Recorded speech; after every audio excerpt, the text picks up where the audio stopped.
2012 legislative meeting of the Media Borough Council. I ask that you join me in the salute to the flag. I pledge allegiance to the flag of the United States of America and to the republic for which it stands, one nation, under God, indivisible, with liberty and justice for all.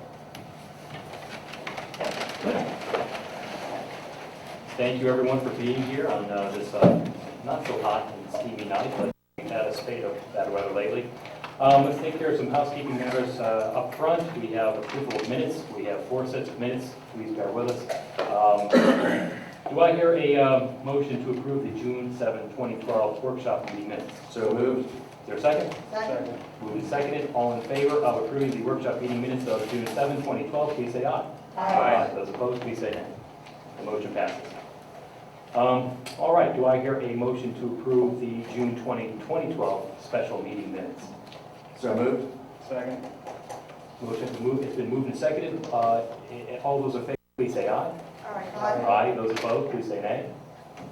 The motion passes. Do I hear a motion to approve the June 21, 2012 public meeting minutes? So moved. Second. It's been moved and seconded. All those in favor of approving the public hearing minutes from June 21, 2012, please say aye. Yes. Aye. Those opposed, please say nay. The motion passes. And last but certainly not least, do I hear a council meeting minutes of June 21, 2012? So moved. Second. It's been moved and seconded to approve the June 21, 2012 council meeting minutes. All those in favor, please say aye. Yes. Aye. Those opposed, please say nay. Okay, one last piece of housekeeping. July 5, 2012, at our last workshop meeting, we met in executive session to discuss matters involving property, personnel, and litigation. Those are the 3 bases upon which we can meet in executive session, so we hit the trifecta that night. One last thing, before we head into public comment and privilege of the floor, I anticipate that there might be some comments tonight upon an issue that the mayor as well is would like to address. Rather than hearing things twice, I'd like to give the mayor the opportunity to address the issue now. And if anyone has any questions about what he has to say, then certainly they can bring those questions to us in the public comment privilege of the floor, which will start immediately after the mayor's comments. Mr. Mayor? Thank you, Brian. Let me give some background on Today in America and how we got there. I think everybody by now knows about the issue. We received a call from the company a little over a month ago to discuss our possible participation in Today in America with Terry Bradshaw. And you might remember at the last council meeting, I brought it up for just the basics of it, what it was, and that we were going to look into it and make a decision. And I would say that Brian, Monica Simpson, and I have thoroughly looked into this situation. And upon deciding that this is the direction we wanted to go, we knew that we needed partners. So to get what we consider to be the best partners for a situation like this, based on what we knew about the company and what we saw others have done, we reached out to the county, Delaware County Council, asked them about their participation, and they have agreed that they would like to be part of this. We reached out to the school district because a lot of it is about schools and communities where schools are a major part of the community. And we certainly have that in Media Elementary School, so we reached out to the school district, and the school district agreed to participate. And also we thought we might need a third partner, and the Media Business Authority decided they would participate. So there are 4 partners involved in this. There's the Borough Media, the school district, Rose Street Media School District, there's the County of Delaware, and the Media Business Authority. And everyone is basically contributing $5,000 each to the production. On top of that, the borough is also contributing an extra $1,500, and this is probably one of the more valuable parts of this, an extra $1,500 toward the footage. When the company comes here, they're going to be here for probably 8 to 10 hours one day. We expect it to be September. That's part of what I asked for anyway. September is a key month for us to do this. So they would be here, and they're going to do a lot more than 5 minutes worth of video. So we would like all of that file footage so that we can use it in multiple ways. Monica and I were going over today all the ways that we see that we can use it, and we're comparing it to the way that other communities have used this sort of footage before. You may have noticed, and this has been part of discussions in the press, there was a blog that appeared on July 11th. And if you were able to look at this blog, you would have seen a red triangle. So, and in the middle of the triangle was a gold inscription called SCAM, S-C-A-M.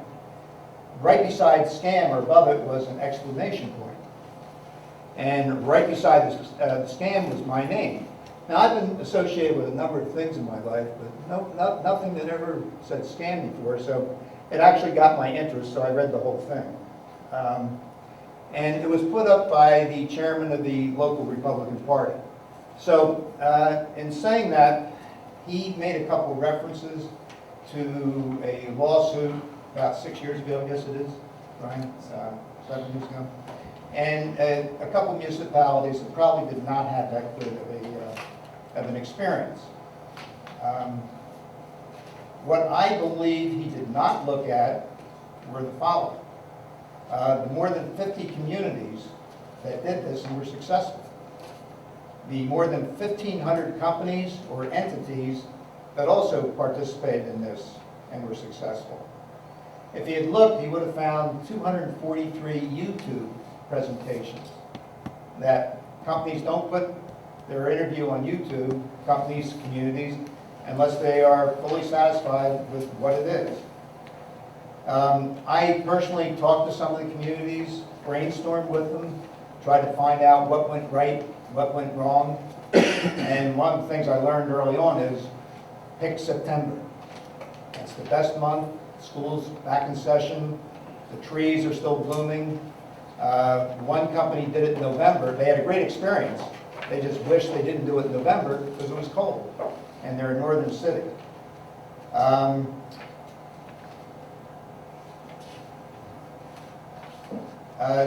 There were also some other comments made throughout this blog. The word rip-off was used. Insane, which, and I think kiddingly, a lot of people have said, I think they were mostly kidding. So again, I took this a little bit seriously, and I've re-talked to our partners, and our partners are still in it. They still think that this is valuable. And one of the reasons they think this is valuable is we work an awful lot with the County of Delaware on parades, on issues, and we have a very cooperative relationship with them. We're different parties sometimes, but we have a great relationship. The school district is involved in a lot of efforts we do. The school district, the county, and the borough media put together the Veterans Day Parade. We all put together the Memorial Day Parade. We're all participants in that. We're all friends. The NBA is involved in most of what we do. So it's a natural for us. Just to defend, I guess, the part about insanity and rip-off, I'll give a little of my experience in filming. I have been the executive producer of 6 films. They are national films. They're in schools throughout the country. I am producing my 7th film. So I have a little bit of background in film, so I think I know what I'm doing. And our 7th film, Advertisement, will be finished in the next several weeks. I have an interview on Monday with General Petraeus, who is putting together a history of basically what he has seen over the last 10 years to finish off our final film. Also, we put together a number of different types of footage that will be available. I'm changing subjects a little bit. We're putting together different types of footage that will be available to the producers, and this is something they like. Some of the communities I talked to provided them with footage that they previously had. As long as it's HD or some other models that are acceptable, they will consider using them in the film. So in the last month, we have invited TV stations to media to film July 4th ceremonies in the field. ABC 6 came. Several 100,000 people saw, and on ABC 6 at 5 o'clock, kids having fun on the field on July 4th. We also invited cameras to the State Street Blues Stroll. Channel 6 showed up again. Didn't take a lot of footage, but enough to show people on State Street having fun, walking up and down the street. And I think most of what they showed was at Veterans Square. Last week, we invited cameras for Dining Under the Stars. Channel 3 came out, interviewed some people that were having dinner, interviewed some restaurateurs, took footage, showed it on the 10 o'clock and the 11 o'clock news, and the next morning on the 11 o'clock news, 252,000 viewers saw it. The publicity value for it was a little over $20,000, which is about the value of what we're putting money into. Over the last 10 months, there have been more than 7 million viewers of TV segments on channels 3, 6, 10, 29, and 57 in the Philadelphia area of events in media. 7 million viewers. The publicity value, according to Nielsen ratings, is over $500,000. The publicity we have gotten within the last 10 months to 11 months, I think it really is.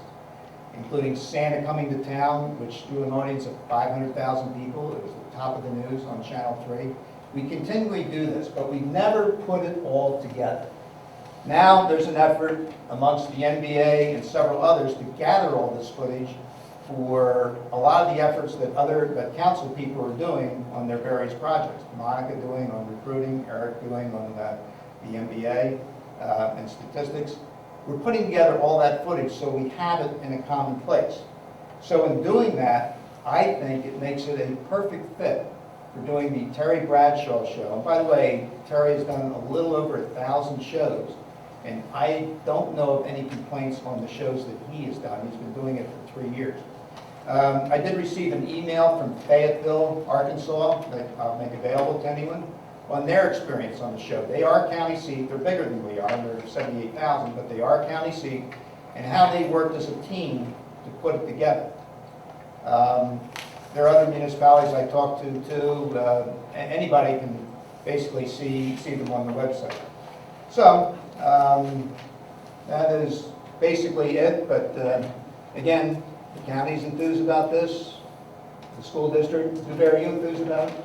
There you go, Dewberry. You look Thumbs up. enthused. You look very enthused. So Monica or Brian, I don't know what else you would have to add. I know I left some things out because I skipped down my notes pretty quickly. I don't know that now is the time to add to that. I believe that the motion we made under Vice President Simpson's agenda, and I think that any debate on the issue should be held over until the motion has been made. Okay. I wanted you to give the opportunity to at least get the groundwork out there because I anticipate that some people might have some questions, public comment. So why don't we hold over the rest of your report Sure. until after public comment privilege of the floor. Thank you folks for sticking with us. It's been a little bit later than we normally start public comment privilege of the floor, but those who wish to address council at this time, the microphone is open. Please do so. Please identify yourself by name and by address. Hi, Becky Lee. I am Blueberry Bob. Thank you. I'm You have to actually- come over to the Oh, sorry. microphone. Don't be shy. Hi, Becky Lee. I own Blueberry Bog. I actually live in Upper Providence, but I worked in this town a long, long time. I'd just like to show my full support for this project. I've traveled all over the country in an RV, going to small town to small town. And I think it's so wonderful that if you are short on funds, Blueberry Bog would be more than happy to contribute $1,000 to the project if needed. Thank you. Thanks for your support. Thank you, Brian. Thank you, Ms. Lee. Anyone else wish to make a similar comment? Mr. North. Paul Lindorf here, 339 West 4th. Thank you, Mr. Mayor. I saw that article and it got my concern for two reasons. One was the alarming matter at hand. I went on YouTube. I looked at some of those videos. They're great. I called some of those municipalities and said, "Hey, were you guys happy with it?" Everybody was happy with it. So that's one reason I was concerned, and it's a great thing. It's completely good from everyone who's done it. The allegations on there were 5, 6, 7 years old. It was disgusting. anyhow. Thank you, Mr. Mayor, again for the work. The other thing that occurs to me is we just refinanced recently, bought the home just prior to the big national slump. Homes in media are worth more now these days. Everybody else is underwater. Homes in media are worth more now these days than they were those 3-4 years ago. And I think it's initiatives, constant initiatives, every holiday, every season like this. So again, thank you, Mr. Mayor. Thank you. Thank you, Mr. Newell. Does anyone else wish to address council at this time? All right then, we'll move to the engineer's report. Mr. Johnson? Thank you, good evening. I'll briefly go through my report. We're finishing up on the plans and specifications for the North Olive Street. We met with the pipe manufacturer today to finalize pipe sizes and cost. Road resurfacing project bids were received. I believe this will be covered later under Councilman Robinson's agenda. Traffic with the CMAC, which is Congestion Management Air Quality. Numerous site visits have been done and punch lists have been prepared. The one left item that's still open is meeting the contractor for the ADA ramps. That was scheduled and canceled by the contractor, and we are waiting for a new date, which will take place. Excuse me. We did 2 plan reviews for 301 East Jefferson, and we transmitted a letter for 320, 324 South Jackson Street to the solicitor for his review concerning our recommendation. Outside of that, that's my report in a summary. Does anybody have any questions?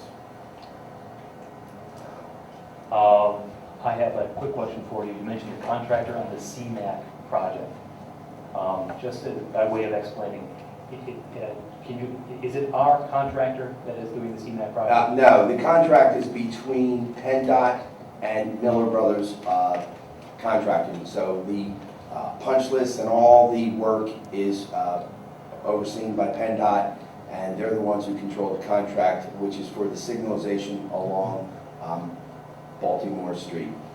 And they're the ones who determine the pace of the project, Correct. not the borough. Not the borough at all. Thank you. Does anyone else have any questions for Mr. Johnson? Thank you. We let you off easy. Mr. Scott, let us hear the accustomed words. I'm sorry? Let us hear the accustomed words. The accustomed words are, I do not have anything at this juncture, and I will hit on some items as we go through the agenda. Very good. Does anyone have any questions for the solicitor, Mr. Scott? Mr. Mayor, let's do the balance of Okay, your this report. will be a little lighter than what I did earlier. Let's see, the police department investigated a total of 797 complaints during the month of June. A copy is available. There were once again no burglaries during the month, and there were a total of 35 traffic details conducted throughout the borough during the month of June. Just like to comment on a conversation Monica and I had a little bit ago, and I think that I should report, as should Monica, as should Eric and others, on the initiatives that we have throughout the borough, because I don't think a lot of people really knew about TV stuff that we do and some of the other things that we do publicity-wise. So again, we'll collectively figure out whose area is what and report on that in the future, so you're more informed on that. Yeah, and Eric just reminded me, a lot of this information is now on the website. So I believe that's it. Does anyone have any questions for the mayor at this time? Let us move then to the council committee reports, finance, personnel, and library. Mr. Davidson. Thank you, Mr. President. For Finance, Finance Committee met on the 17th this week, on Tuesday at 4 o'clock. Everyone's welcome to come to these meetings. They're open meetings to the public. We talk about all the finances of the borough. And the Finance Committee recommends payment of bills for June in the amounts of $235,914.99 from the general fund, $2,607.93 from the recreation fund, no funds from liquid fuels, and $31,733.21 from the capital fund, for a grand total of $270,256.13. So moved. Is there a second? Second. There's been a motion and a second on the motion to approve the June bills concerning the general, the recreation, and the capital funds. Is there any discussion on the motion? Hearing no call for discussion, call for question. All those in favor of paying the borough's bills for June, please say aye. Aye. Aye. Those opposed, please say nay. The motion passes. So for finance, we just completed our annual audit for last year's taxes, sorry, not taxes, but the whole borough budget by Peterson, Vio and Company. The good news is we did better than we did the prior year, and currently that accounting firm is coming up with recommendations for the finance committee, which they will bring to us next month. For personnel, I have nothing to report. Library, as everyone knows, I'm going to keep repeating this every month. Obviously, everyone should check out the library's website, mediauplibrary.org. They have a lot of events up there, announcements, things like that. The library, as I've repeated the last 4 or 5 months, is going through a huge refresh project, about $2.5 million. They're trying to raise approximately $500,000 from borough residents. So for this project, I think there's some pictures of it. You can go to the library and find out more about it. But to me, I think the library is one of the most critical resources in this town, and it deserves a little bit of help to help keep our kids educated, give a community center for us. There'll be brand new meeting rooms, more computer access. To me, it is a service I think that is invaluable, and if anyone has extra money sitting around and wishes to help out, they will be offering naming grants, things like that, for funds above, I believe, about $1,000. So think about that when it's coming up this year, and they're hitting a deadline of around October to raise funds, and they're also working for grants from Pennsylvania State. Anyway, I highly recommend taking that out. Other announcements from the library: they have just hired a new assistant circulation clerk, Lydia Redding. They participated in the Bastille Day festivities last weekend. Next week, there is a sponsored Science in the Summer by GlaxoSmithKline for 2nd to 6th graders, so if you have young children, check that out.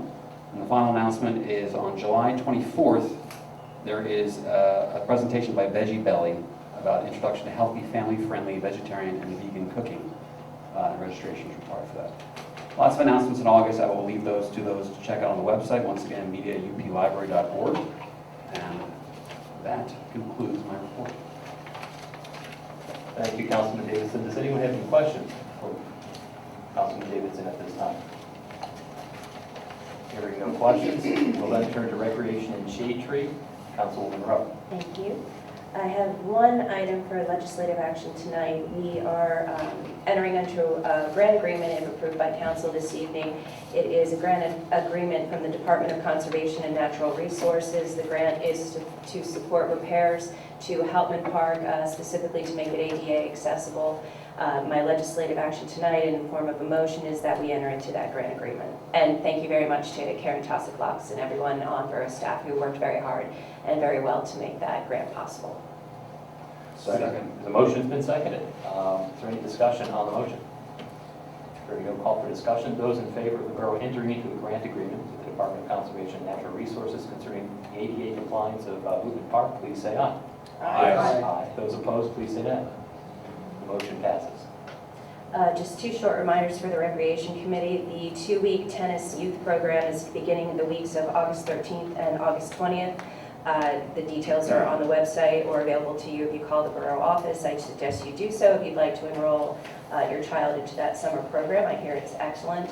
And again, if you check out the Recreation Committee site on the borough page, you will see that there are also discount tickets to several amusement parks if you're interested in that. They include Dorney Park, Dutch Wonderland, Hershey Park, Six Flags, Great Adventure, and Six Flags for Cape Harbor. Details are again on the website or for you if you call the borough. And again, a reminder for all of the lovely programs that Recreation does have, Zumba, yoga, etc. Please feel free to reach out and find more information on those and participate if you like. That's my report for this evening. Thank you. Does anyone have any questions for Councilwoman Rowe? I do have a comment. The top knot looks wonderful with the new shades. And congratulations. It was partly sponsored by REC. Yeah, that right? I'm sorry? The race or REC? No, the REC. I'm talking about the shades on the top knot. Yeah. The sale. Shade sales. The shade sales. They look great. Whatever we call them, they look great. All right, then let's turn to Vice President Simpson, Properties, Economic Development, Fair Trade, and Farmers Market. Okay, thank you very much. I only have one item for legislative action, and that is the ratification of the participation agreement. We had voted to move forward with this to be ratified tonight at our workshop meeting 2 weeks ago in order to keep with the timeline that the mayor outlined earlier. There has been an addition, an amendment to the payment schedule from the original agreement, which was a change to read 1/3 payment within 30 days of sign-off of the agreement, 1/3 payment upon script approval, and the final third payment upon approval of the final editing. And before I make the motion, I would like to stress that this has really presented itself to be a very professional production. The high value to us is not only in the national airing on Discovery Channel of one segment, and also additional 19 airings on regional distribution areas that we will determine and pick and select ourselves based upon data that we get from a consultant who is working with us at no fee to give us the best advice on which would be the best markets. But I can speak to this, and as the mayor said, not only the 5-minute production, finished production, but all the outtakes that we can utilize as well. I have a personal reference for this. The company that I'm currently working for, before I was employed there, actually was featured on Terry Bradshaw's Business Today segment. They produce segments in different veins. There's one business-oriented, one like ours, which is more on places to work, live, and visit. And then there are other segments such as environmental topics. So it's not a specific show on any one area. And I can tell you that the company that I work for is a national company, well-educated marketing department, highly educated thought leaders in our business. They did one that focused on its curriculum, and they focused on a success of the Denver Public Schools, which increased, showing that they increased the graduation rate 96%. But it was very well done, and I use it now as well in the signature lines of my prospecting and marketing emails. So there is really an ongoing value to this expense. I also would like to just mention that the amount that the borough will be contributing is completely covered within our budget of economic development budget for this year. And to give a little perspective of how small this is in comparison to total project cost, last year we expended $4,000 towards the sign on the parking garage as part of economic development to point people into the right direction for the main part of downtown. So I think that the value is very clear. And with that, what I'd like to do is I will move now to ratify the participation agreement between the Borough of Media and Today in America with the amended payment schedule as I declared earlier. All right, we have a motion. Do we have a second on the motion? Second. We do have a second. Okay, then does anyone wish to discuss the motion before we vote on it? I had a couple of comments. First of all, I want to thank the mayor for taking the lead in this and in other community and economic development activities. I think he's done an excellent job over the years in providing that leadership, and thanks. I also want to thank Monica Simpson and Brian also on this particular project. And I wanted to suggest that prior to, I don't know if you want to call them conditions or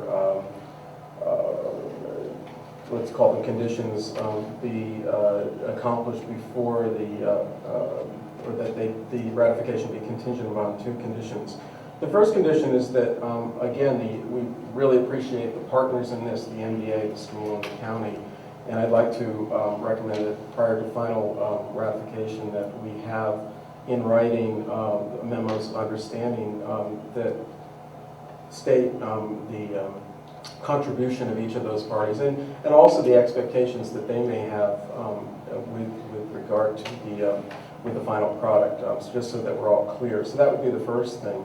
The second thing is, because I would assume that the expectation would be to use that for their own purposes. The second thing is, I guess, a little bit more legal. I've looked at the contract and I've looked at this, and it appears to fall under what's considered work for hire under U.S. federal law. That is, that it's an audiovisual provision. It also is something that has been commissioned or has been ordered specifically for this. And so it meets these conditions for a work for hire from this video production company. And as such, the United States copyright, the Library of Congress grants certain privileges under work for hire, and the primary one being copyright ownership. Copyright allows the owner to prevent authorized use or modification of a particular work, to also derive revenue from it should they choose to, and also to confer licensing rights to others. My concern is that that has not come up in the discussion. It right now does not appear explicitly. Some of it is implied, but it's not explicit in the licensing is implied, but copyright has not been mentioned anywhere in the current agreement. I would like to, before this is ratified, include language that clearly states who the copyright owners are, which in my opinion would be the borough, of all the footage that is being used, so as to make use of it, also prevent unauthorized use of it. One example is that there was a charitable organization in New Orleans that commissioned a work from an independent filmmaker who then went ahead and used it in a sexually explicit use. They had no rights because they didn't declare their copyright. So I want to just make sure that we declare our copyrights in this agreement, and thirdly, to make sure that we are able to extend those rights to others in terms of licensing. So I want to suggest, one, that we put this in writing with the other parties, and with our specific agreement with this video production company, make sure that we include statements related to who owns the copyrights of this, and stating that the borough owns those copyrights. Thank you. Are you making that in the form of a motion to amend the original motion? Yes. All right. Then that motion to amend takes precedence over the initial motion, but it does require a second before we can then consider it. So there is a motion to amend Vice President Simpson's motion, and as I understand it, it is to amend that initial motion in order to include a sorry, folks. A written memorandum of understanding of the amount of contributions to be received from our partners in this project, as well as a statement of an explicit statement as to the owner of the copyright on the project. Did I get that right? Yes, that be an amendment to the agreement between the video production company, that it be clearly stated that this is a work for hire, which, and then a statement of the copyright ownership. All right. So before we discuss that, there needs to be a second on the motion. Is there a second on the motion to amend as stated by Councilman Stein? For the simple purpose of discussion, I'll second the motion. But I mean, the first number one question is, prior to this evening, Dr. Stein, have you discussed this with our solicitor? Yes. Mr. Solicitor, can we ask your opinion? My opinion as to what? As to the statement in which the concerns of Dr. Stein are. First talk about the licensing, please. Okay. Sorry, not the copyright. The copyright, I am not a copyright attorney. I know very little about intellectual property. I do not know, I know what a work for hire is. I don't know if this qualifies as not or not, because I don't know to which extent the borough is retaining the creative control. So I don't know if it's a work for hire or not. The agreement that is on the table licenses the product to the borough, meaning the borough can use it. I think that's not as the same as, it's not as extensive as would be a copyright. If you have a copyright, you then can license it to other people. as opposed to a license where you're only allowed to use it yourself.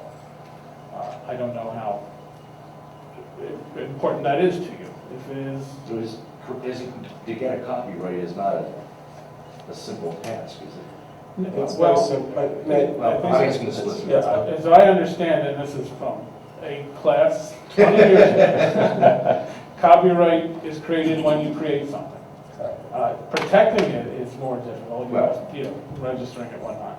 But copyrights arise when you create a creative piece of work.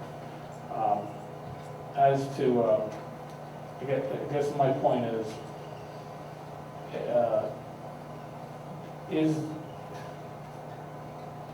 what a copyright would get you, to my understanding, is the ability to license it to other people, and is there a market that other people are going to want to license, you know, to get a license for it and use it? That's the extent of my limited knowledge in this area. All right, so we have a motion that's been seconded. We are in discussion on the motion. So let's see if there's anybody else who hasn't yet spoken on the issue and wishes to speak on it. Maybe Dr. Stein can explain what the concern is. We have full licensing rights for all the video that's produced by this company, and we'll be able to put it and distribute it however we like. We just can't make money from it. And I guess the concern about the company using it, I guess the example you said in New Orleans, for nefarious purposes, I don't believe that this company would just, you know, hurt their own image by using it in a way that's nefarious. So I think it's a different kind of proposal, because they're going to basically put this on network television for us. They should own the copyright so they can distribute it for us. And it's a production, you know, they're basically selling us a produced, well-produced, star-studded half-hour segment that will then promote our town, and then we get to use our component all we want. So perhaps you can address what's the concern with not having a copyright for the material. Well, thank you. I have no concern. I'm not expressing concern about the video production company. I'm simply stating, you know, what is the law. The law under the Federal Copyright Act is that the work must be specially ordered or commissioned. It meets that requirement. That both parties can have executed agreement around the creative work, and then third, that it fall into one of the categories, and one of those categories is an audiovisual work, and that's listed. So it meets all those requirements as a work for hire.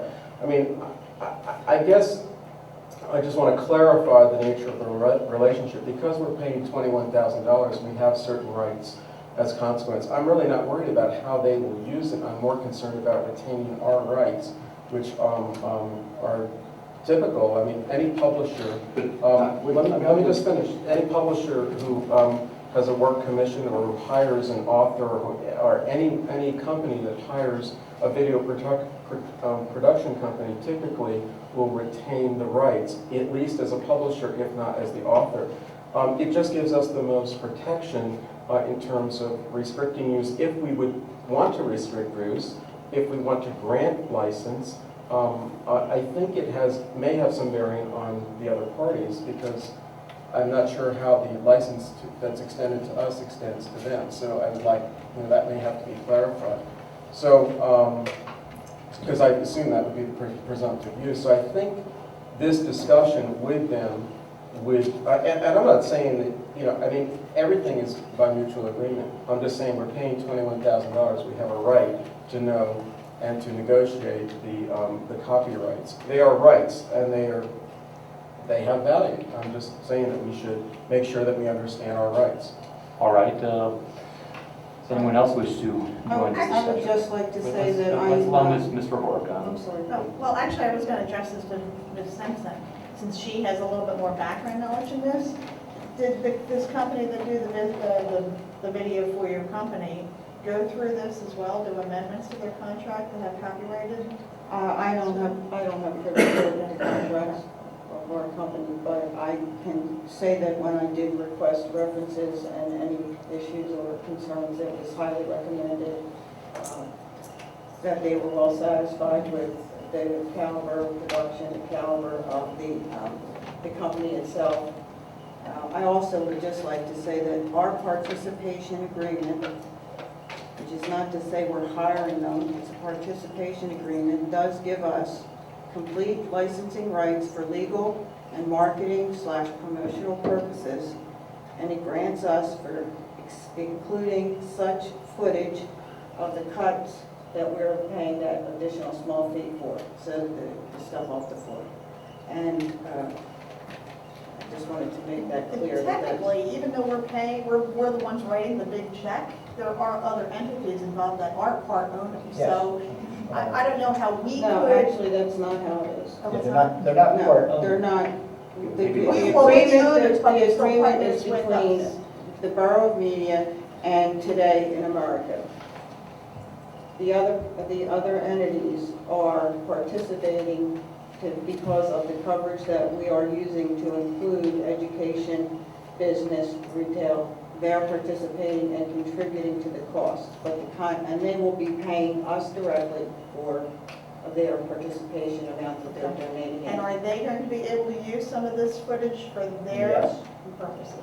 That's the point I was going to make, that we don't want to complicate any footage that is used, like the side footage or the footage within the show.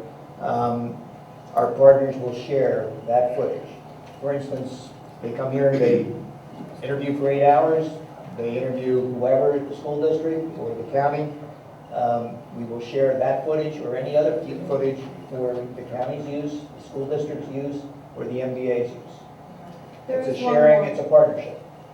There is one more piece, and that is because we are the body that's entering into the agreement, the borough, retains control of the final approval. So we do control what is the final approval. We approve the script, which is the next phase, and then after the final editing, we approve it for release. I just wanted to respond. That's Well, why. before the response, Dr. Stein, before the response, part of my job is to make sure that everyone has the opportunity to speak. Does anyone else wish to speak on this issue before Dr. Stein comments? All right, Dr. Stein, thanks.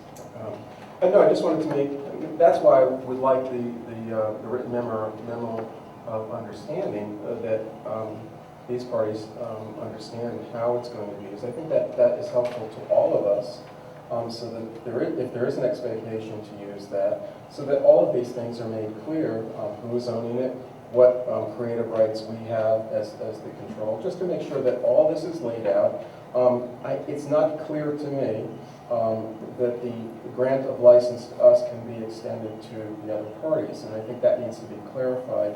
That's why I'm suggesting that also be looked into in this process, just to make sure that there are no misunderstandings down the line. Again, I'm not casting any doubt on the quality of the final product, on how it might be used, but I'm just ensuring that the borough retain the most of its rights, and that we make sure that we establish good working relationship with the other parties by making things explicit. Those are my concerns. Let me just address that issue real quick. Item 6 in the participation agreement hereby grants the participant, that's Media Borough, complete licensing rights for use of such footage for any and all purposes. So, I'm not a lawyer, but I think Bob could confirm that means we could, like, say, give that to the 3 other participants participating in $5,000 each and say, you may use this and do what you want with it. Is that fair? I think so. Again, I don't understand, I don't claim to know what rights copyright gives you beyond the license. But This is not a copyright, it's a license. Right, this is a And in license. software, it's a similar kind of shindig, and if you have any and all purposes for a software license, for example, you can do what you want with that within the terms of the license. Mr. Pitt? Go ahead. No, go ahead. No, I already talked. No, I was going to make a motion. Call the vote. No, I was just going to say, as long as this license agreement is a legal contract, then the borough is covered. Then I think that's all we got. All right. I agree with Councilman Robinson that the time has come now to take a vote on the motion to amend. This is not the motion to approve the participation agreement, but the motion to amend as outlined by Dr. Stein. So I'll call that question. All those in favor of the motion to amend the participation agreement to include a written amendments of understanding with regard to the amount of each contributor and to state who is the owner of the copyright, please say aye. Aye. Those opposed, please say nay. No. Okay. The motion to amend fails. We then proceed to the initial motion, which was the motion that was outlined by Vice President Simpson. Does anyone wish for me to put the question again? I think we all know it. Yeah. Good. All those in favor of ratifying the participation agreement with Today in America with the amended provisions with regard to the payment schedule, please say aye. Aye. Aye. Those opposed, please say nay. Nay. The motion passes. Thank you for the discussions. Nothing else to report at this time on properties. Farmers Market continues to do an outstanding job, and we want to thank our Board of Health and also thank our Health Director for keeping everyone safe during the heat spell and maintaining what needs to be maintained at the Farmers Market. Thursdays, 3 to 7, Gailey Street parking lot next to the theater. Thank you. Any questions for Vice President Simpson? Hearing no call to question. We then move to Community Development and Media Arts Council, which is my agenda, and I will pass the gavel to Vice President Simpson.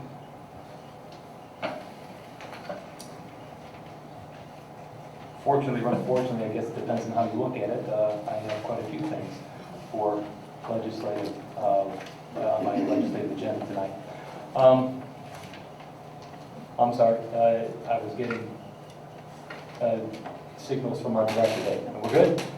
Okay, all right. I apologize. The first item is a motion to authorize our solicitor to draft and advertise an amendment to the zoning ordinance with regard to removal of duplexes in the R2 district. Currently, in the R2 district, we do permit duplexes. And duplexes are basically one living quarter over another living quarter in a single building envelope, as opposed to a twin, which is two residences side by side. They share a wall. In a duplex, you share a divider.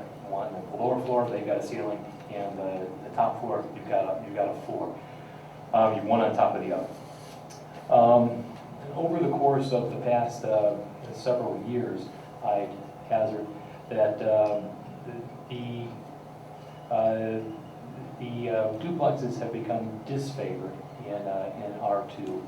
In fact, as I recall, in our update of the comprehensive plan, there was a provision to encourage home ownership. And the fact of the matter is that people tend to own twins. They don't tend to own duplexes. Duplexes are rental properties. Twins are owner properties. So in the interest of encouraging home ownership, we would like to explore the possibility of taking duplexes out of R2. They'd still be permitted in R3, but not in R2 district. So what we're doing tonight is authorizing the solicitor to draft put pen to paper, draft something for us to take a look at, and then for us to punch holes in it if we choose to punch holes in it, or to agree to it and then pass it at a later date. So all we're doing tonight is authorizing the solicitor to put pen to paper, and I so move that we authorize him to draft and advertise an amendment to the zoning ordinance concerning removal of duplexes in R2. Second. The motion's been made and seconded to authorize the solicitor to draft and advertise an amendment to the zoning ordinance to remove the use of duplexes in the R2 zone. Any discussion? All those in favor? Yes. Aye. Anyone opposed? Okay, carries. All right, the next motion is similar. It's, again, to authorize the solicitor to draft and advertise an amendment to the zoning code, but for a different matter. This is pertaining to our sign ordinance in the ROA and the ADBO districts. That's the retail office apartment and the highway business office districts. Basically, Baltimore Avenue, State Street, and Providence Road. And what we're trying to do here is get our hands around some developments that we've been seeing recently concerning signage in those areas. Currently, the amount of signage that you're permitted to put on your building is regulated by zoning. that's signage on your building. The zoning code is not quite so adept at capturing signs that are inside the building that are facing towards the street. And what we're seeing is a number of businesses that are using signs inside the building that are facing towards the window and effectively gaining greater signage than they would be permitted under the code. So this is an attempt to see whether or not we can get our hands around that so we can prevent some of what some of us see as abuses of the spirit of our code, which is to limit the amount of signage on buildings. Again, we're not passing anything here tonight that will limit. We're just authorizing our solicitor to put pen to paper to show us something, and then it's our job to either punch holes in it or to agree to it, or a combination of the two. So I make that in the form of a motion. Second. Motion has been made and seconded to authorize solicitor to draft and advertise an amendment to the zoning code pertaining to the sign ordinance for the ROA HBO districts. Any discussion on the motion? All those in favor? Yes. Aye. Anyone opposed? The ayes have it. All right. I don't know if this proves a rule that good things come in threes, but do we have a third motion to authorize the solicitor to draft and advertise? We are indeed getting our money's worth this month out of our solicitor. This is a motion to draft and advertise an amendment to the stormwater management ordinance. I don't even pretend to understand the details of the stormwater management ordinance. What I do understand is that this is a housekeeping matter. We as a borough are required periodically to update our stormwater management, water management portion of our code to comply with the Crum Creek watershed and the NPDES requirements. Did I get that right, Mr. Stout? Yes, and the other thing I'd add is that this is a top-down ordinance. This is required by federal and state law. It has been prepared by the county's planning department for all the municipalities that lie partially or all within the Crum watershed. The Nug medium lies mostly in the Ridley watershed, but we're my understanding, this one we're doing is borough-wide.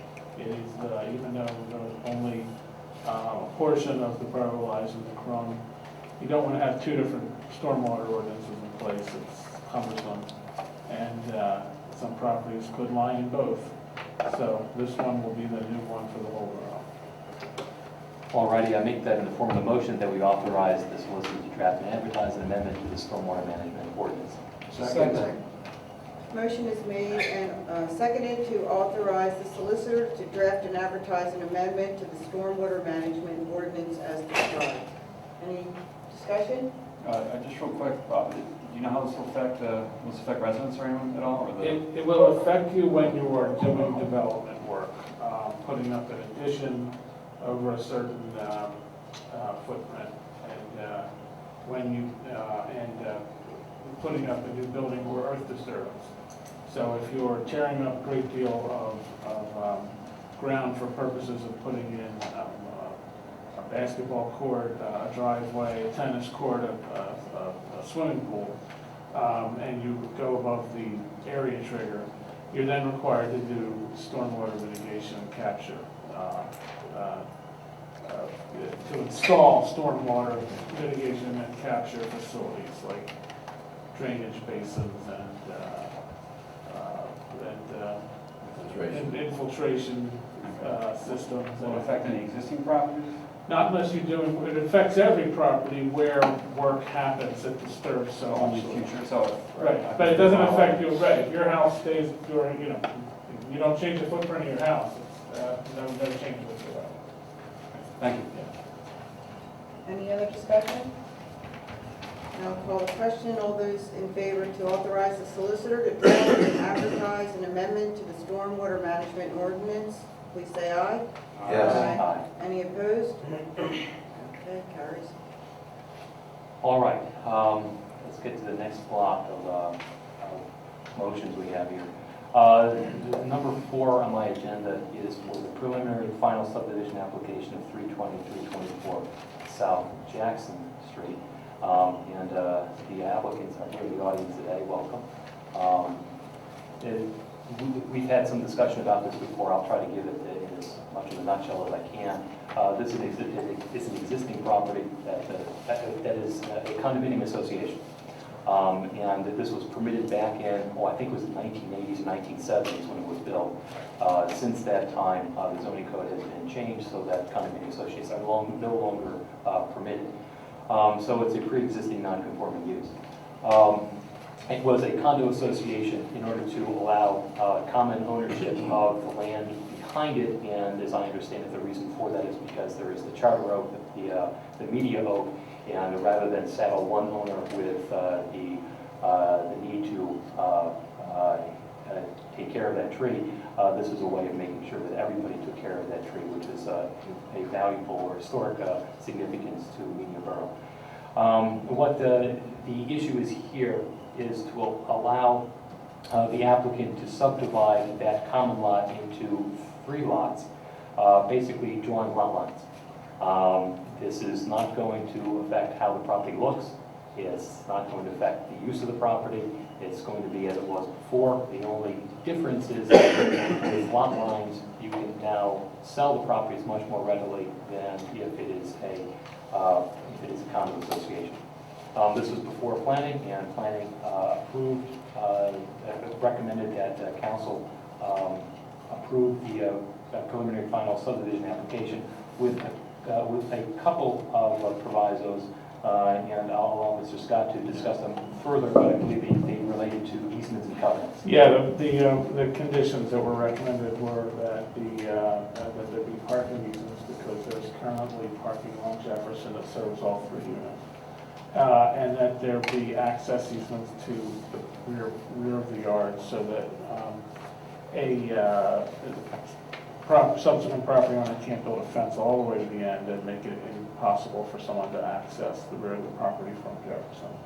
So the applicant has provided drafts of those documents to me. I have not completed reviewing them, but will next week. But they have done what we've asked.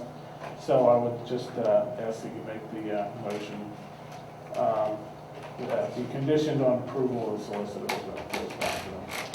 And I so move. Is there a second? Second? Any questions? The motion for vote is the approval with conditions as stipulated by Mr. Scott for the preliminary final subdivision application for the property of 320-324 South Jackson Street. All in favor?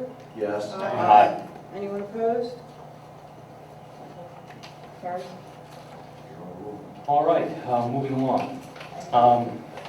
The next 2 agenda items concerning zoning hearing board applications. And the issue for us is whether or not we wish to send our solicitor to oppose the relief that is being requested. In other words, are we going to spend the money to send Mr. Scott to the zoning hearing board? The first of these involves 414 South Avenue. This is a property that is south of West Jefferson Street on South Avenue on the west side. Currently, it is a single lot occupied on the north side by an old Victorian home, which I believe is in excess of 100 years old. Towards the back on the left-hand side is the garage that is used for storage. There is an open lot that occupies the rest of that property.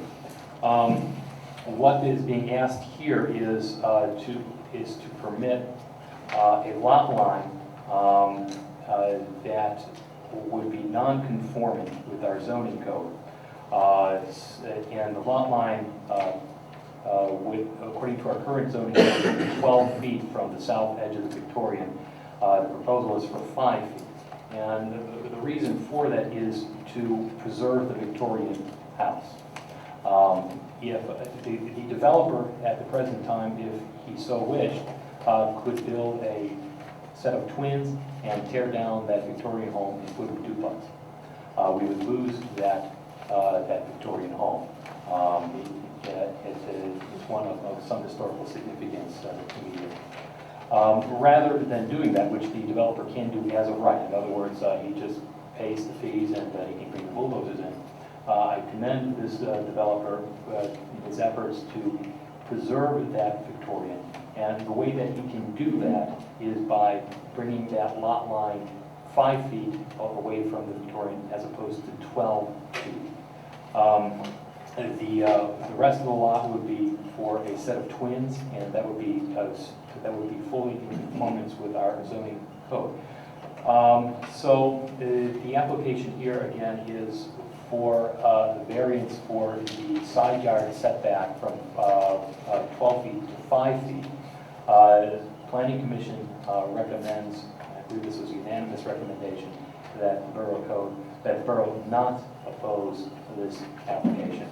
And so I'm not going to make a motion.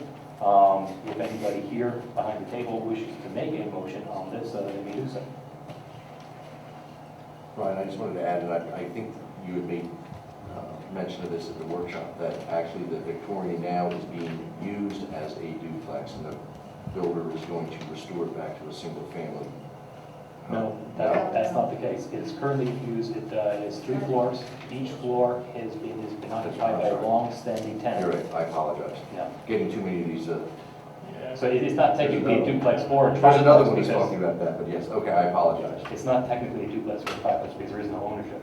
It's a rental property. Right, okay. But you are Take that correct. back. You're correct that the owner wishes to maintain that building as is and actually do some improvements on it to restore some of its old levels. Okay.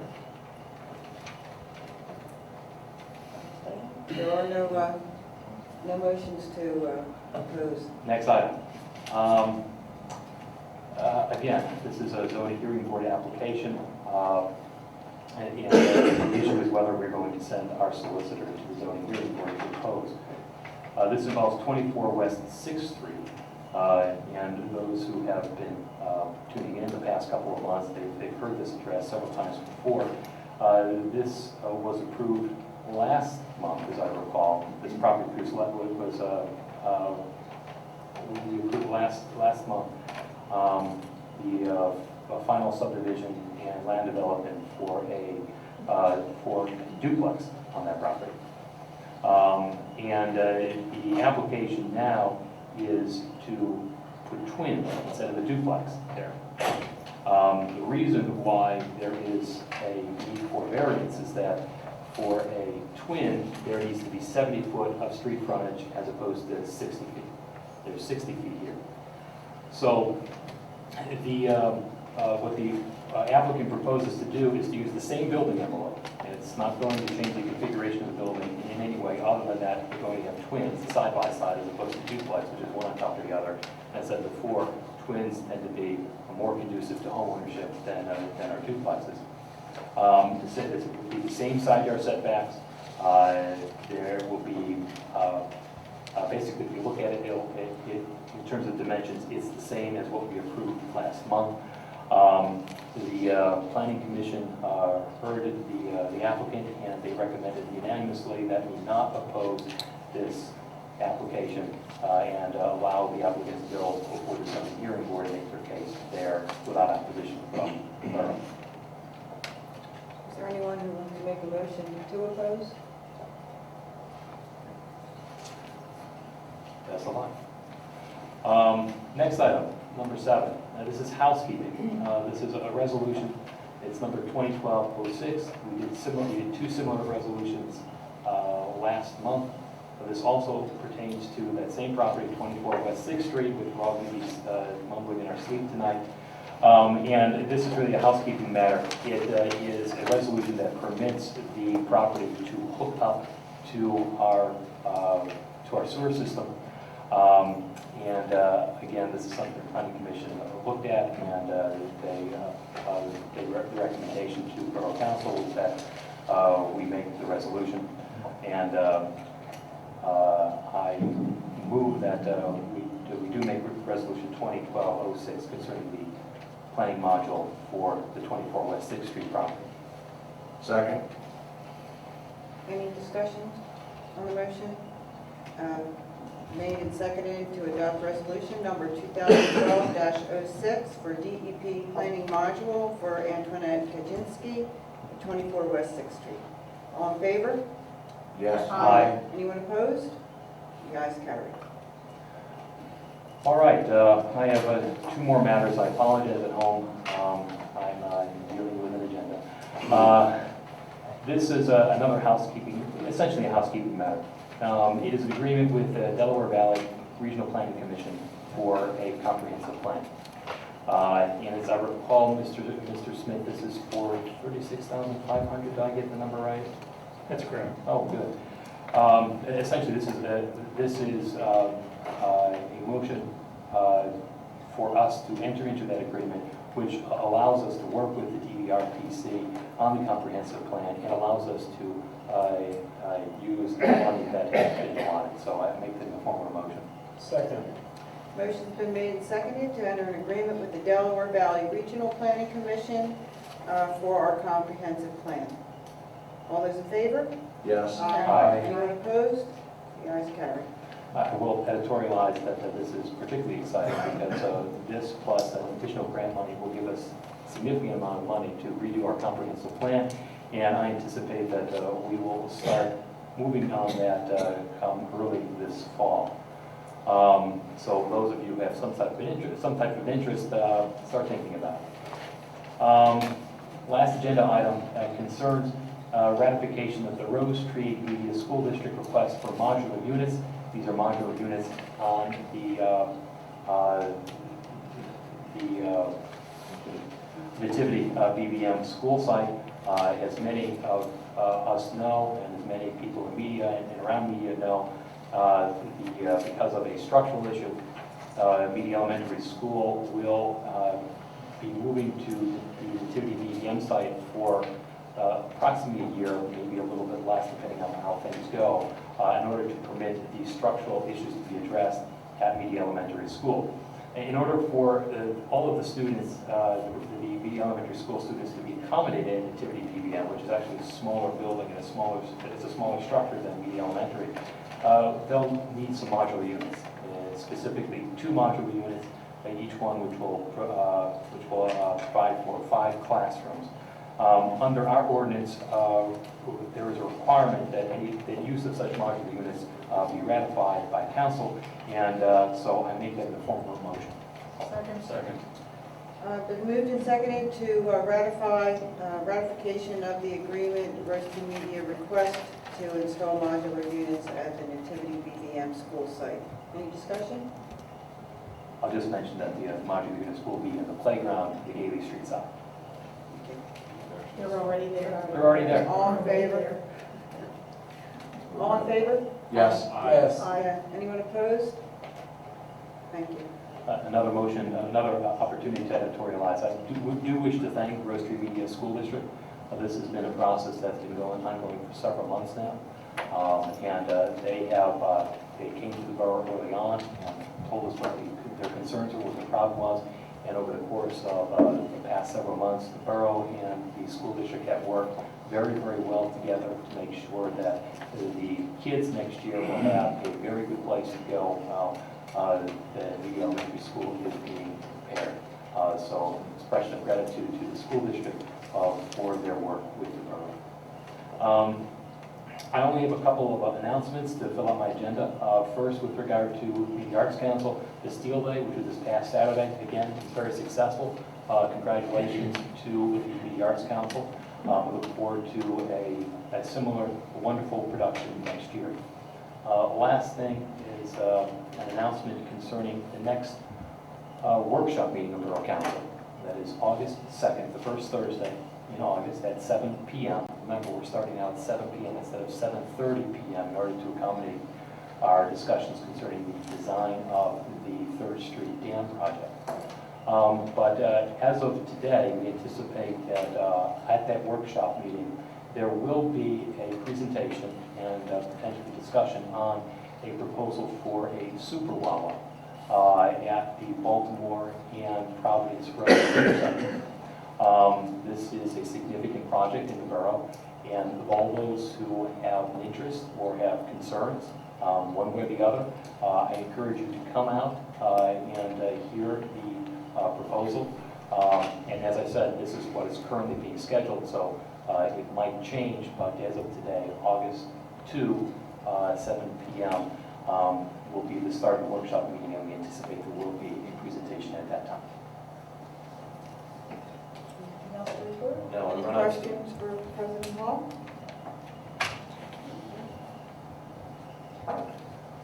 Let's move to Dr. Stein, Technology, Media Business Authority, and Environmental Advisory Council. Okay, thank you. I have one piece of legislative action, that's ordinance number 1096, back street signage. The intent, if you recall, we discussed this, in the interest of public safety, the intent of this ordinance is to make it easier for first responders to be able to properly identify buildings that extend the entire length of a block such that the building faces both a principal street and a back alley. Mr. Solicitor, do I need to read this whole thing? Or Nope. Okay. I think that the crowd would be most pleased if Go ahead. I will be most pleased. I have sucked the air out of the room. I apologize. Okay, so I make that in the form of motion. Second. Second. Oh, sorry, I got used to be sitting back. So we've had a motion that's been seconded concerning back street signage. And is there any discussion on the motion? All right, I'll call the question. All those in favor of adopting ordinance number 1096 concerning back street signage, please say aye. Aye. Aye. Those opposed, please say nay. The motion passes. Okay. I will move on to the business authority. I will give a summary first and business-related activities. Let me talk about the Media Business Authority. Just some announcements. Media Business Authority and the Community Arts Center will again present the Arts Council 10th Annual Fine Arts and Crafts Festival on State Street on Saturday, September 22nd. The event will repeat, what's been done last year. Successful street layouts for positioning artists in the middle of State Street and so on. In addition, and we have actually a guest here, who I'll bring up in just a minute, who's going to speak about the billboard, digital billboard ads on 95, as well as a project to improve the appearance of the business district, which I'll speak to after he speaks. So I will wait on that. In addition, one of the projects that came up that the Media Business Authority is addressing is to update the information on the various kiosks throughout the business district. You may recall that these are these information kiosks, and some of them have somewhat older maps in them, and the plexiglass was a little bit tarnished. So all of that is kind of being refreshed, and again, we appreciate the updating that's taking place there. Also, just other announcements. A couple more announcements. I also, the MBA and the president of the MBA has initiated discussions with the Philadelphia Center City District. This has been a very successful component to Philadelphia's resurgence. Everything from clean streets to featuring retail and promoting retail shopping and restaurants in the city of Philadelphia. They put together incredible marketing materials, and so they're going to share kind of some of their lessons learned and tips with us. So again, I want to thank Kevin Schramm for bringing that together. And then we again want to congratulate a successful Bastille Day, and also that the 5th Annual Media Car Show was a great success with over 200 antique cars. Again, with Brandywine and the MBA, that was a very successful event. So at this time, I'd like to bring up Louis Barneau, who's the Vice President of the MBA, who wanted to say a few words about a couple of the projects that I just briefly mentioned. Yes, good evening. I just wanted to explain what we've done with the billboard, the digital billboard, because I heard something on the street. I don't think everybody understands that what the MBA has done at first, they wanted to get a broader reach of people to be aware of what's happening in media. Because we pretty much, the surrounding area know about media now and what's happening. But we thought it was time to reach a broader reach, to go further. And 95 on a billboard was what sounded the best things to do. Now we were going to only take 8 to 10 weeks to to promote media events. And we realized that actually business owners were interested in the part of it. So we most of the weeks to business owner. Now, we didn't charge, we just charged them what the discount we got.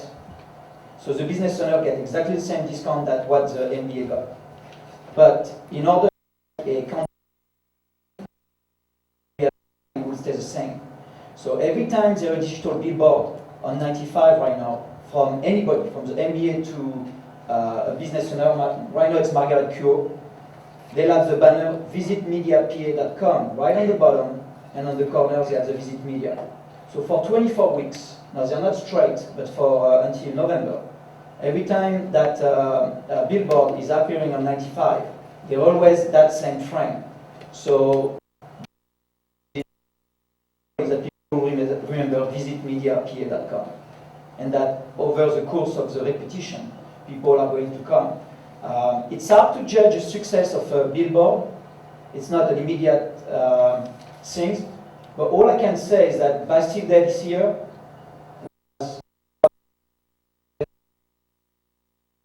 for Mac on 95 is a week off. So it's hard to really examine and make sure the success of it. But the business owners who've done it so far are happy. And so whoever would like to be part of it, continue offering some space. Who should they contact, Louis?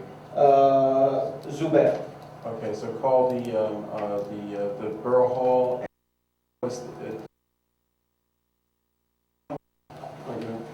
MBA. So, in order to check your schedule, you can go on mediabusinessauthority.com, and when you see promotions, you click on promotions, and it will show you billboard. Okay. And there's a schedule for the whole space. You have to call MBA@mediaborough.com or 610-566-5039, and then we can take care of the booking. But in this fee of $800 a week, I just wanted to of creating the ad is included. So Steen Advertising is the part of the company that we're dealing with. Those are part of the billboard that has made it very successful is that we have also reached a broader partnership, a little like the Borough has done with that video to happen. All the group have come and partnered together. Media was part of billboard, and for the car show. Brandywine was a sponsor. Brandywine was a sponsor too. They took a week also. So it's actually been a good thing in terms of using that platform. So that's one thing I have to make sure that everybody understands, and you can promote it in your own ways. And the other thing now, I wanted to talk about the cleanliness. Are trying the business owners are not fine for cleanliness, so we're trying to find solutions. We came out with one. We want to with the and we need a partner to make it work. Zuber contacted the Department of they have agreed on providing us with a group of people who in them to clean, and they could do that for Media Borough. Every week on a Saturday or a Sunday or even both. And so we could basically, we're not exactly sure where you have problems, but we need to find what. And with that service, we could basically help clean media and maybe avoid some potential fine for our business owners. And so that's what we're working on. And so we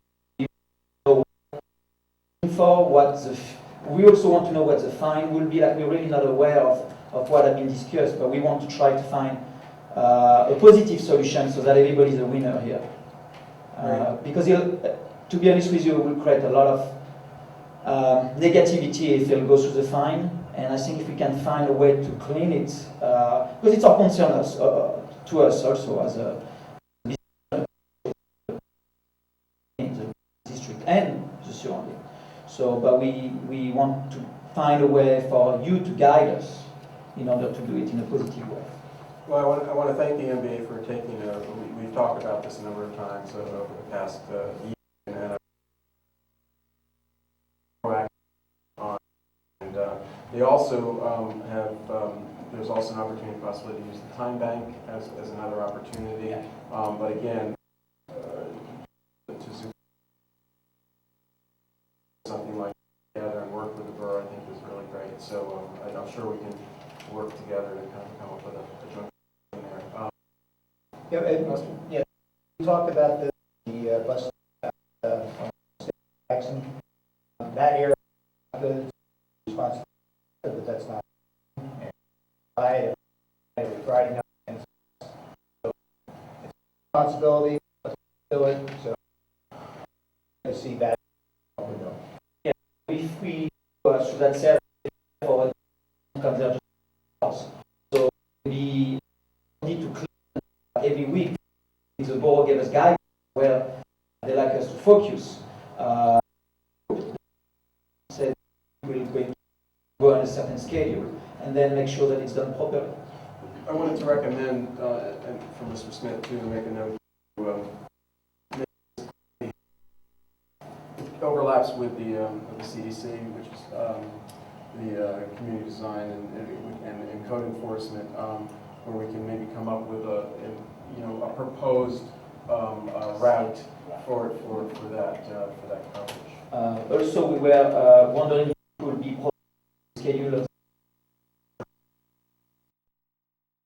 One thing, there's people throwing things out of car windows and things not hitting trash cans, but I believe many of the issues that have been discussed with council are more on the lines of code enforcement issues that, in my opinion, are very clear in the code and have just simply been neglected and or not followed by many divisions. Yeah. So I think the first step would be have our code enforcement officer put together some sort of a document so that it can be provided to the business authority. Yes, let me clarify. We are aware there is two issues. I was talking of the new issue that we were made aware of, street cleanness. The issue you refer to is the back building and the trash situation, which we are aware of, and we actually have no issue with the borough taking care of code violation, because that is something that we can encourage the business owner to clean. But we do think that if they don't do the right thing, then the borough should definitively. Let me just clarify. We have in the CDC, which includes code, discussed all three. There's three issues here. There's trash, there's recycling, and then just to clarify what you said, not street but sidewalk litter is the third issue that we're trying to address. So no, I know it's maybe. The issue that we're trying to address here in this particular case is and the ordinance for all three of them, they're all there, some of them actually derived from the state. We're trying to address the conditions of litter on the sidewalks, but there are the additional issues of compliance with recycling, which is state mandated, as well as the trash. So we're trying to address all of those in this process, and it is being discussed in CDC. Just want to let you know that. That's background. Thank you. Just a couple of more FYIs again. We just want to thank the banks that have responded to potentially putting parking kiosks in their stores, in their vestibules, to be able to refresh your parking card. So do we have any updates on that, Mr. Smith? We just sent the specs out to the banks that were interested. Okay, yeah, and there may actually be some opportunities for branding as well there, so we'll be reporting on that. Just FYI, yes, there was a big spread in the Delco Times on Wednesday, July 18th on the car shows, for those of you who are interested. I think that concludes my report on the business side. one more area here. It's been a very busy, two things on IT-related activities. Again, we're kind of moving forward, making sure that our infrastructure is where it should be. We've been addressing those issues as they've come up.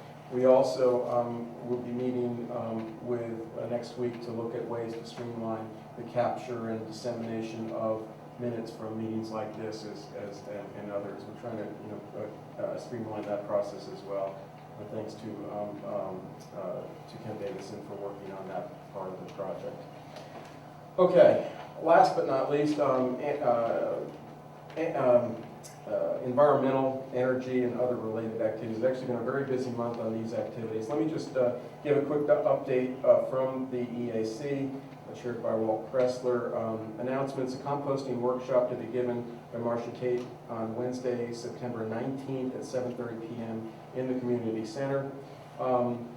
There is, number two, in terms of, there is an EAC vacancy. I do know that they are still collecting applications on that. I don't think they voted, so I think, have we received any further applications, Jeff? Okay. So if you are interested in serving on the Environmental Advisory Council, please let the borough know or submit an application. One of the things that I've been trying to do is follow up on energy use and our certification in the borough properties. In 2009, we had an audit. This was based on money from the state and from the stimulus package, would allow us to include occupancy sensors and also to update our lighting in the garage and other projects, all towards saving energy. One of the things that we're trying to follow up now on is actually getting all that information, updating it, which shouldn't actually take that long, getting the information from PICO on the energy that we generated on solar, and getting that into the EPA's energy portfolio manager. What that does is it allows us to get a rating. If our rating is above 75%, which it is expected to be, we actually will get mentioned on the EPA's website as being energy efficient, and there's some other benefits to that. So we're trying to complete that. In addition to which, it allows us to kind of look for other ways to target areas that we can save energy in borough facilities. So I've actually been in several meetings with the EPA, with the Delaware Planning Association, with DVRPC this past month, and it's just getting a lot of support and help on that. So we're looking forward to moving on that and as well. Just following through, let's see, commercial, okay, right. One thing we're also following up with the EAC and with the borough is that is the potential for recycling vegetable oils from the restaurants, which we've had support from the NBA, from the restaurant owners, and the EAC. We actually have budgeted for a machine to do this, so we're in the process of trying to put together a process by which it could be collected and converted. This could actually be used to fuel our fleet and reduce the costs associated with our fleet use, which is a large component of energy costs. Okay, another FYI, I was actually at a meeting today. I'm delighted to see this. Delaware County has put together and is in the final stages of completing what's called Delaware County's Power Future, an energy plan and action strategy. It's a terrific document. It's a terrific resource. The meeting actually is this afternoon, and it provides a number of areas, and I commend the county for taking action on this through the planning division there.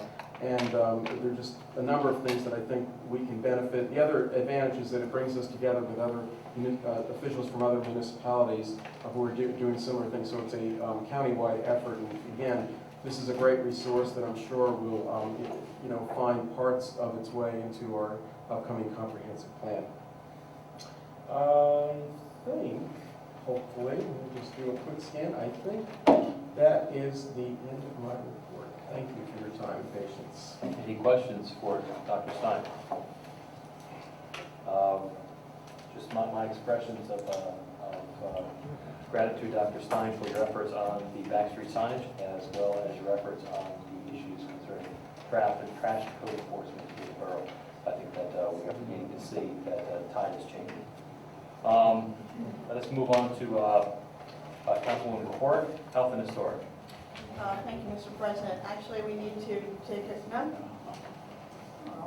We need to change the tape. Are we okay, Dave? We are okay. Okay, actually, I have nothing for action this evening, just a couple of pieces of information. Under historic, please, if you are interested in visiting Minchell House, which is the oldest house in Media, the doors are open on Sunday afternoons from 1 to 4 in the, all afternoon. Even if it's very hot outside, there is 21st century air conditioning inside the house. So I know. Has to be maintained for the home itself to be keep it in better condition.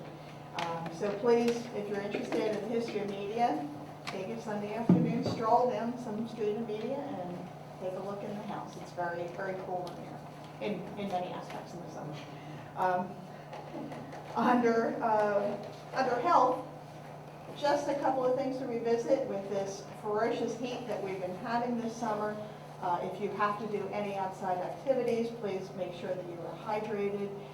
If you live next door to any elderly neighbors, please check on them and make sure that they are okay, that they do have fans or air conditionings in place.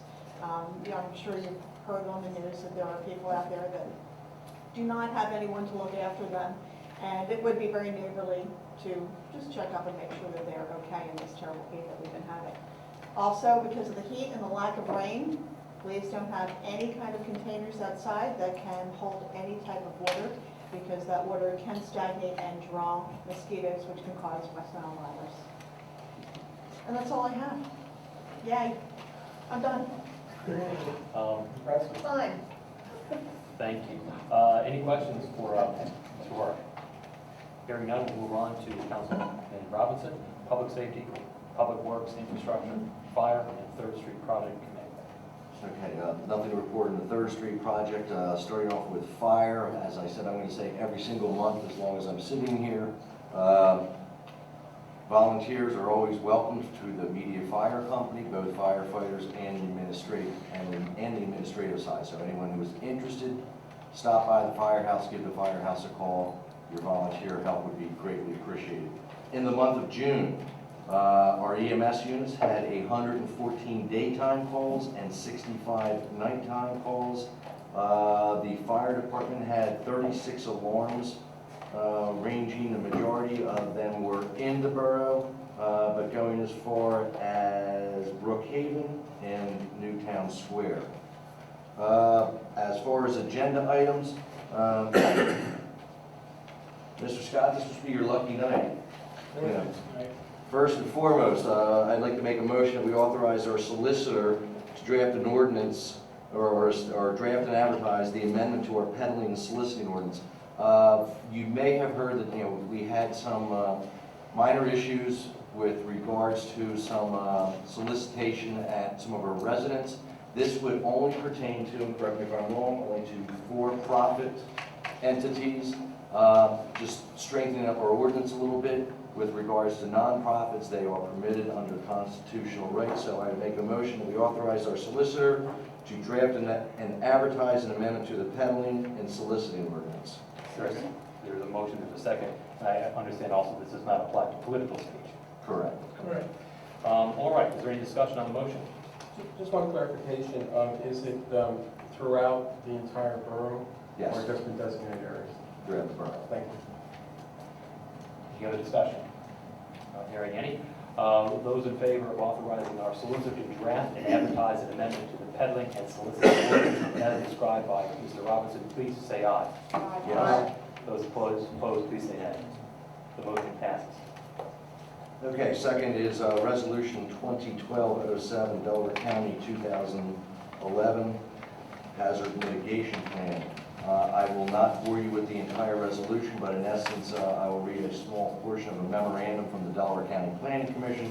Adoption of the plan by municipalities is a requirement of the Disaster Mitigation Act of 2000. The act requires all governments to prepare and adopt a hazard mitigation plan to remain eligible for certain hazard mitigation grants, including flood mitigation assistance grants, pre-disaster mitigation, comprehensive grants, hazard mitigation program. Therefore, in bold letters, it is extremely important to note that municipalities that do not adopt the plan will not qualify for FEMA funding. So, with that threat, I will make a motion that we adopt Resolution 2012-07. Is there a second? Second. There is a second. Any discussion on the motion? Hearing any. All those in favor of adopting Resolution 2012-07 as described by Mr. Robinson, please say aye. Aye. Those opposed, please say nay. The motion passes. Next on the agenda is to award a bid for immediate borough paving projects. The borough and the engineer have received two bids. Thank you. And the low bid was a Joseph Suker and Sons at a total of $104,788 or $778, excuse me. If you wish to see details with regards to what roads will be paved in the year 2012, they're able to be found at the borough, and hopefully we can put them on the website sometime. They are. You guys are quick. They're already on the website. So with that, I would make a motion that we approve the low bid of Joe Suker with and upon review by our solicitor of their bond, their insurance, and the contract. There's a motion and a second to award the Borough paving project for 2012 to Joseph Suker. Any discussion on the motion? And as I understand, for how many years has Suker been doing our paving? No one even knows. I'm going to guess 10. I think 10, according to when I spoke to John. So they're familiar and they low bid. How sweet it is. How sweet it is. All right, so all those in favor, please say aye. Aye. Those opposed, please say nay. The motion passes. Okay, mass gathering permits. Mass gathering permit for the Second Baptist Church Youth Annual Program, July 18th, 25th, and 27th. Make a motion to approve the mass gathering permit as submitted. Second. Motion's been seconded. Any discussion? Hearing none. Those in favor, please say aye. Aye. Those opposed, please say nay. The motion passes. Next on the agenda is mass gathering permit application for today's Child Learning Center fundraiser event, Thursday, August 2nd. This is the first I've seen this. I'm trying to make sure the exact location. Half a block off my Lemon neighbor. Street. It's on Lemon Street between State Street and Baker Street. It is in the daytime, so therefore I make a motion that we approve the. It says right here. It says No, that's it's to Lemon Lemon Street. Street. It's half of Baker Street to Lemon. Methodist Church to Lemon Street, half a Baker to Lemon. Behind the Methodist Church. Behind the Okay, church. I apologize. It's from the. So it's on Baker It's Street. Lemon, on Okay, Baker I Street, do not apologize. Lemon. So I will make a motion that we approve the mass gathering permit for today's child. Second. Motion's been seconded. Those in favor, please say aye. Aye. Those opposed, please say nay. Motion passes. On the agenda, items 6 and 7 have been withdrawn by the applicants. So last but not least is the mass gathering permit application for the Veterans Legacy Project Veterans Day Parade. I think everyone knows where the Veterans Day Parade goes. It is on November 12th. Why is that? Okay, I just want to make sure. And so I make a motion, we approve the mass gathering permit for the Veterans Legacy Project Veterans Day Parade of November 12th, 2012. Second. Motion has been seconded. Those in favor, please say aye. Aye. Those opposed, please say nay. The motion passes.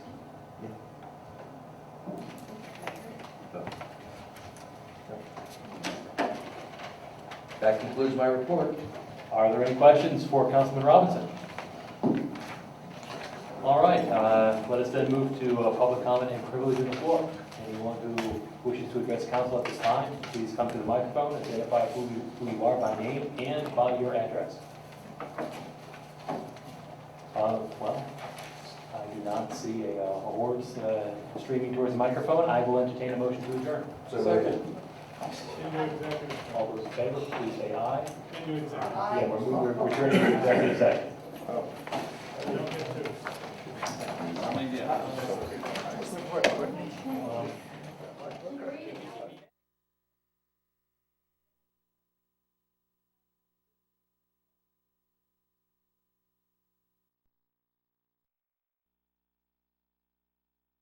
There's one thing, that's people throwing things out of car windows and things not hitting trash cans, but I believe many of the issues that have been discussed with council are more on the lines of code enforcement issues that, in my opinion, are very clear in the code, and have just simply been neglected and or not followed by many individuals. So I think the first step would be have our code enforcement officer put together some sort of a document so that it can be provided to the business authority. Yes, let me clarify. We are aware there is two issues. I was talking about the new issue that we were made aware was street cleanliness. The issue you refer to is the back building and the trash situation, which we are aware of, and we actually have no issue with the borough taking care of code violation, because that is something that we can encourage the business owner to clean. But we do think that if they don't do the right thing, then the borough should definitely. Let me just clarify. We have in the CDC, which includes code, discussed all three. There's three issues here. There's trash, there's recycling, and then just to clarify what you said, not street but sidewalk litter is the third issue that we're trying to address. So no, I know it's maybe.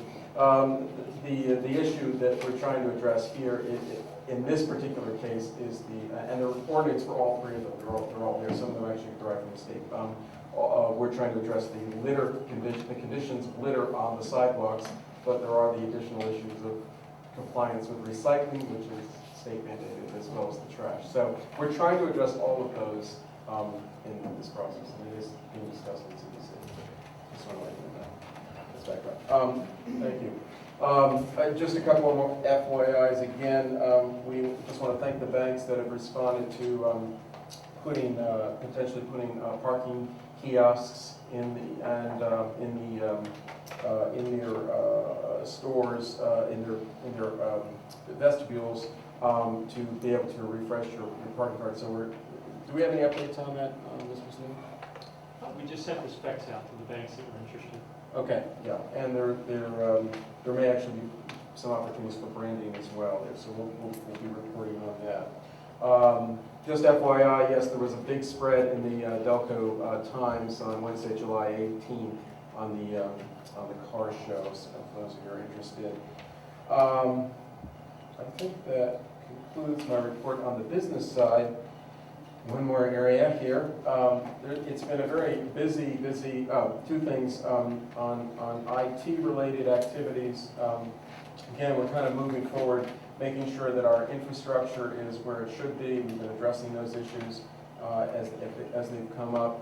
We also will be meeting with next week to look at ways to streamline the capture and dissemination of minutes from meetings like this and others. We're trying to streamline that process as well. And thanks to Ken Davison for working on that part of the project. Okay, last but not least, environmental, energy, and other related activities. It's actually been a very busy month on these activities. Let me just give a quick update from the EAC, chaired by Walt Pressler. Announcements: a composting workshop to be given by Marcia Tate on Wednesday, September 19th at 7:30 p.m. in the community center.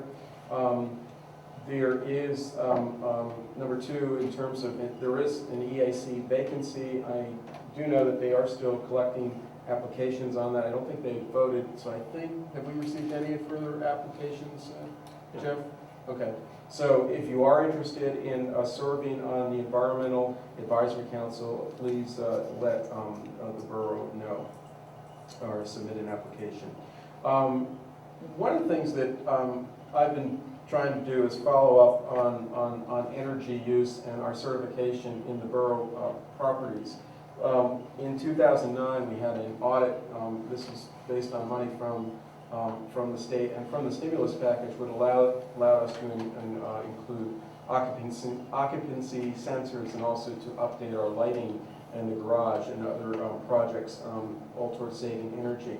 One of the things that we're trying to follow up now on is actually getting all that information, updating it, which shouldn't actually take that long, getting the information from PICO on the energy that we generated on solar, and getting that into the EPA's energy portfolio manager. What that does is it allows us to get a rating. If our rating is above 75%, which it is expected to be, we actually will get mentioned on the EPA's website as being energy efficient, and there's some other benefits to that. So we're trying to complete that.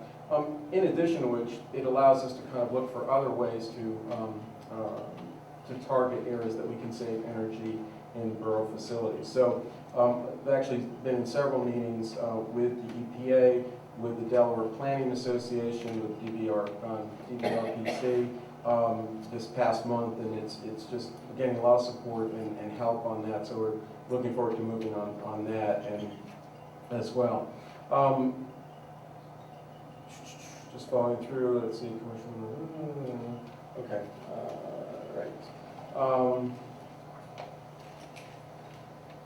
One thing we're also following up with the EAC and with the borough is that is the potential for recycling vegetable oils from the restaurants, which we've had support from the NBA, from the restaurant owners, and the EAC. We actually have budgeted for a machine to do this, so we're in the process of trying to put together a process by which it could be collected and converted. This could actually be used to fuel our fleet and reduce the costs associated with our fleet use, which is a large component of energy costs.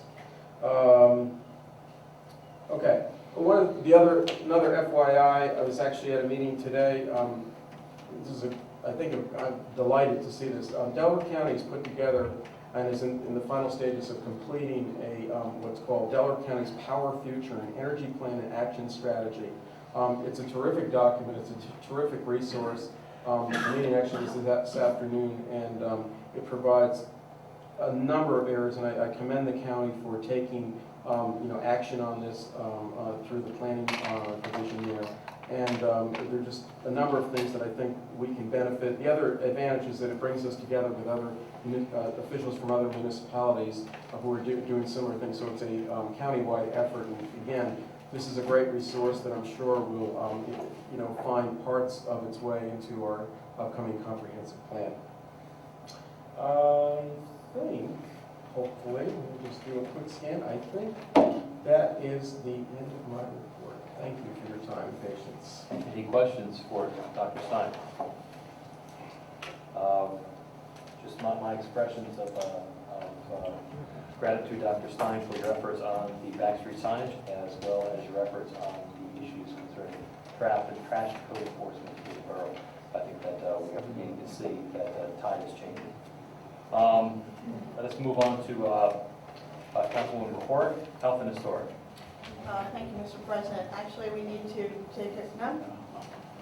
Oh, I thought we needed to change the tape. Are we okay, Dave? We are okay. Okay, actually, I have nothing for action this evening, just a couple of pieces of information. Under Historic, please, if you are interested in visiting Minchell House, which is the oldest house in Media, the doors are open on Sunday afternoons from 1 to 4 all afternoon. Even if it's very hot outside, there is 21st century air conditioning inside the house. So I know.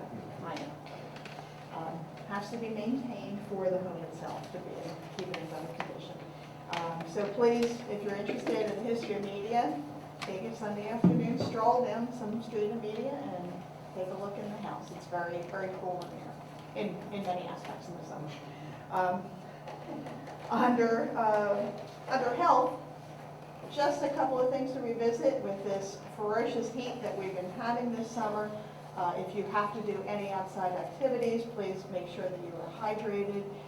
If you live next door to any elderly neighbors, please check on them and make sure that they are okay, that they do have fans or air conditionings in place.